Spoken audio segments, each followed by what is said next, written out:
to explain Saturn and Capricorn now. And the way that I'll do that is first of all explain Capricorn and then explain Saturn.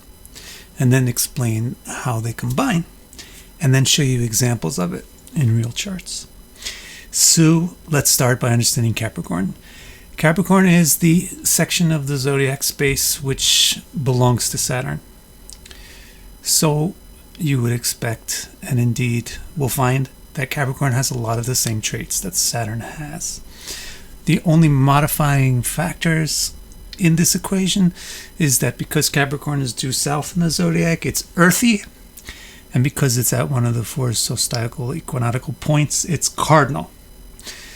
So the cardinality and the earthiness of this area of the zodiac blend with Saturn's ownership of it to create specifically what Capricorn is. And what is that?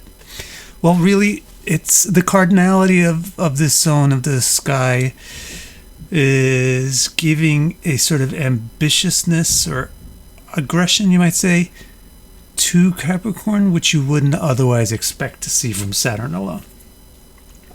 So the way to summarize Capricorn most effectively in one phrase would be to take the tenacity of Saturn and the endurance and mix it with the endurance of the Earth, so intensify it, and then give it that edge that cardinality brings in, so it's unstoppable. The phrase unstoppable really describes Capricorn, and it's like ambitiously unstoppable.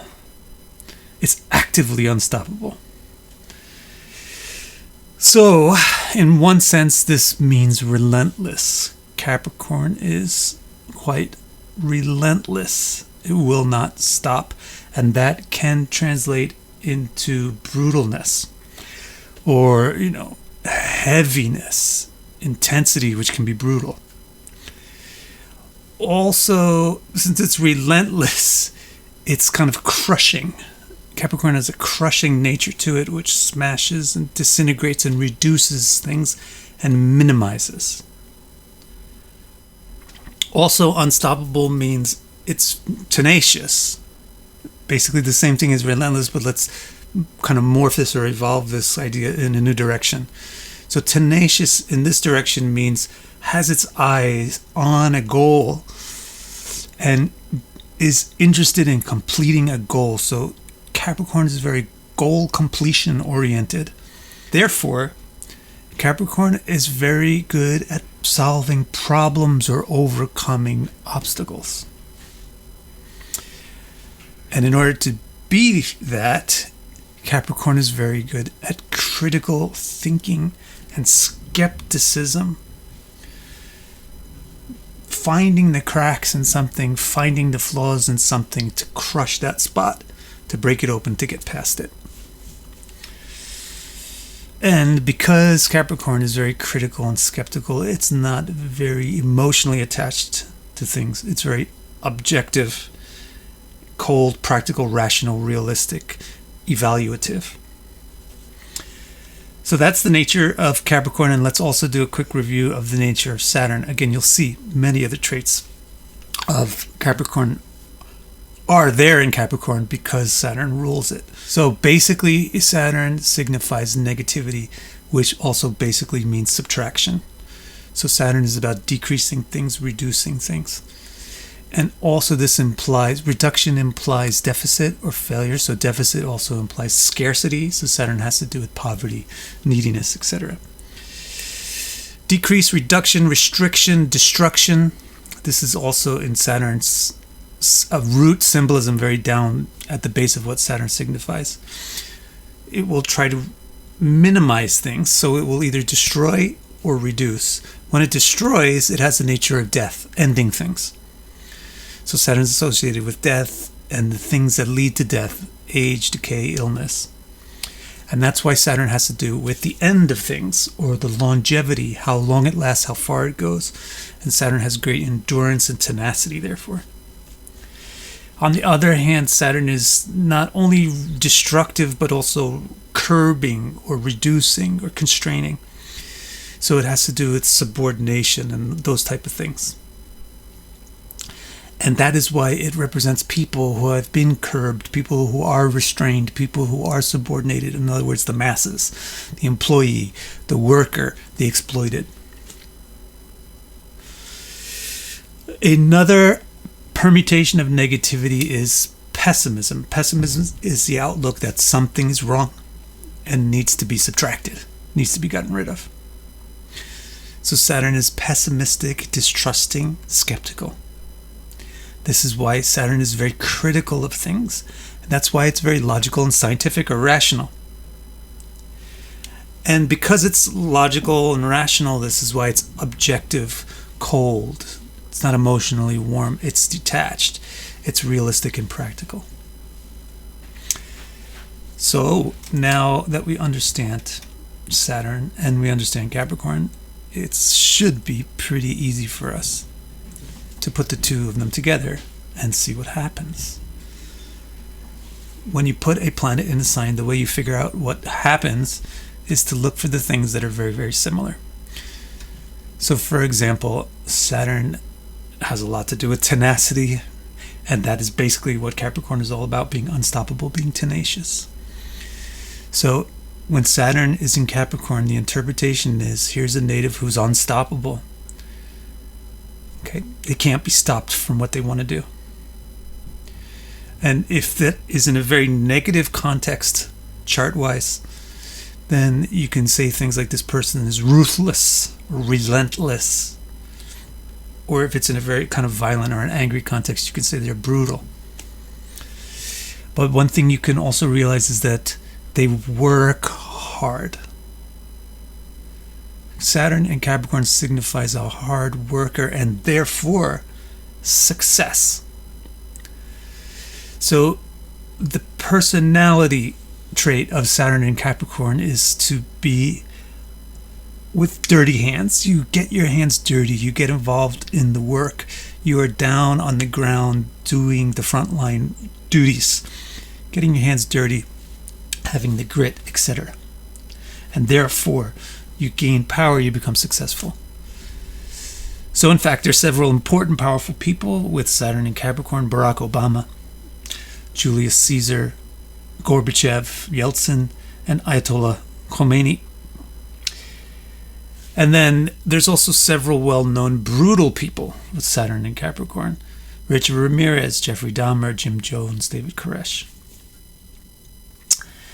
Also, it's interesting to see some of the entertainers who have Saturn in Capricorn, because all of them have this dirty hands feeling to them, or grittiness to them, or like hard work ethic to them, like Henry Rollins, The Weeknd. Also like rags to riches, making your own wealth from your own success, from your own hard work. Bono, very much about the ordinary person. Morrissey, Sean Connery, Clint Eastwood, and Steinbeck, the author of Grapes of Wrath, which is all about Saturn people. Okay, another thing about Saturn and Capricorn. Saturn is very, very critical, and Capricorn is very, very critical. So when Saturn is in Capricorn, expect a person to be good with critical thinking.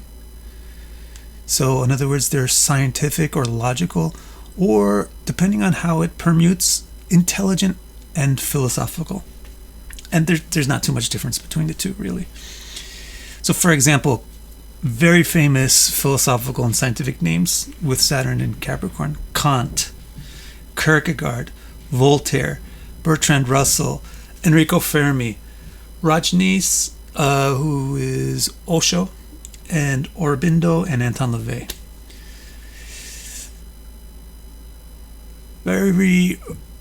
For the most part, some version of Saturn Capricorn flavor also in the way that they think.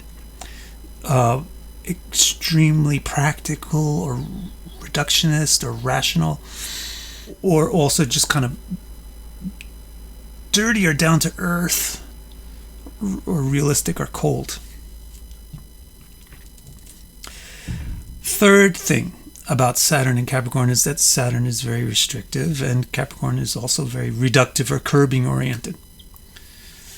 So as a result, when Saturn is in Capricorn, it indicates a great ability to restrict things. In other words, to govern things or to rule. So that's another reason why we find those powerful people that we mentioned before, but Barack Obama, etc. Because Saturn is about ruling, and Capricorn is about ruling, constricting, governing. So with Saturn is Capricorn, you expect good ability to govern and rule. Also, restrictive means you have a good sense of expense. You curb, you're thrifty. You have a good sense of income and expense. So it's good for finances. Saturn in Capricorn indicates the ability to build up wealth from your hard work. So some very famous wealthy people with Saturn in Capricorn: Warren Buffett, Alexander Hamilton, who's also a philosopher, George Soros is kind of also a philosopher, Rupert Murdoch, and Helena Rubinstein. So, as you can see, there's many different types of people. Not everybody with Saturn in Capricorn is the same person. Why? Well, that even within the context of astrology, that's explained by the fact that Saturn in Capricorn is not the only thing that is in anybody's chart. So let's look at a couple of these charts to see how Saturn works out in different cases. First of all, I want to look at the powerful people to see how come in some people Saturn in Capricorn made them that powerful. I wasn't able to find confirmed birth times for most of the people on the list, but Barack Obama has a confirmed birth time. So look at his chart. He has Saturn in Capricorn just like Bono, but Bono is not the president of the United States. How come? Well, one thing about his Saturn in Capricorn is that he has an Aquarius ascendant, so that means Saturn rules the ascendant. So that means that his Saturn in Capricorn is pretty important. So whatever interpretations are ascribed to Saturn in Capricorn will be pretty dominant or loud or important when you read this particular chart. What's even more important, however, is his sun is in a Raja Yoga and also gives a Raja Yoga to Ketu, which is on his ascendant and therefore very prominent. And this combination of things is also a Raja Yoga when the moon is taken as the ascendant and when the sun is taken as the ascendant. Let me break that down for a second because it's a pretty thick amount of astro download. Sun, first of all, will represent your ability to be a king, to be a leader. So if you have Saturn in Capricorn but a weak sun, then you probably don't expect the person to become a ruler if those are the only two things in their chart. But if you have Saturn in Capricorn and a very strong sun, then you could focus on that and say, oh, this is what about Saturn in Capricorn will come out the most, that they're a ruler, that they're a leader. His sun is very strong. First of all, it's in its own sign. It's in Leo. Second of all, it's in a Raja Yoga. Why? Because it is the ruler of a central house. It's the ruler of the 7th house. And it's with Mercury, who's the ruler of a trinal house, ruler of the 5th house. So when the ruler of a central and the ruler of a trinal house combine, that's called Raja Yoga. Raja means king. So a Saturn in Capricorn in a chart with a strong sun in a Raja Yoga, you really should start to think, well, this is the thing about Saturn in Capricorn, that they're a leader. The sun is also creating a Raja Yoga by virtue of its aspect on Ketu. That is because the sun is the ruler of a central house and Ketu is in a trinal house receiving the aspect from a central lord. And then this Raja Yoga, this double Raja Yoga, right? The sun being in the Raja Yoga with Mercury and giving a Raja Yoga to Ketu also works when you take the moon as the ascendant and the sun as the ascendant. So it's a very firmly entrenched Raja Yoga. It's very strong Raja Yoga. So that explains that, right? Let's take a look now at people who are brutal.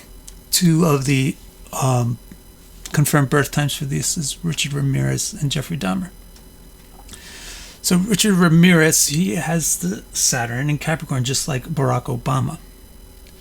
But Barack Obama is basically a good guy and the president of the United States, following the laws, setting the laws, whereas Richard Ramirez is basically the bad guy and a criminal breaking the laws.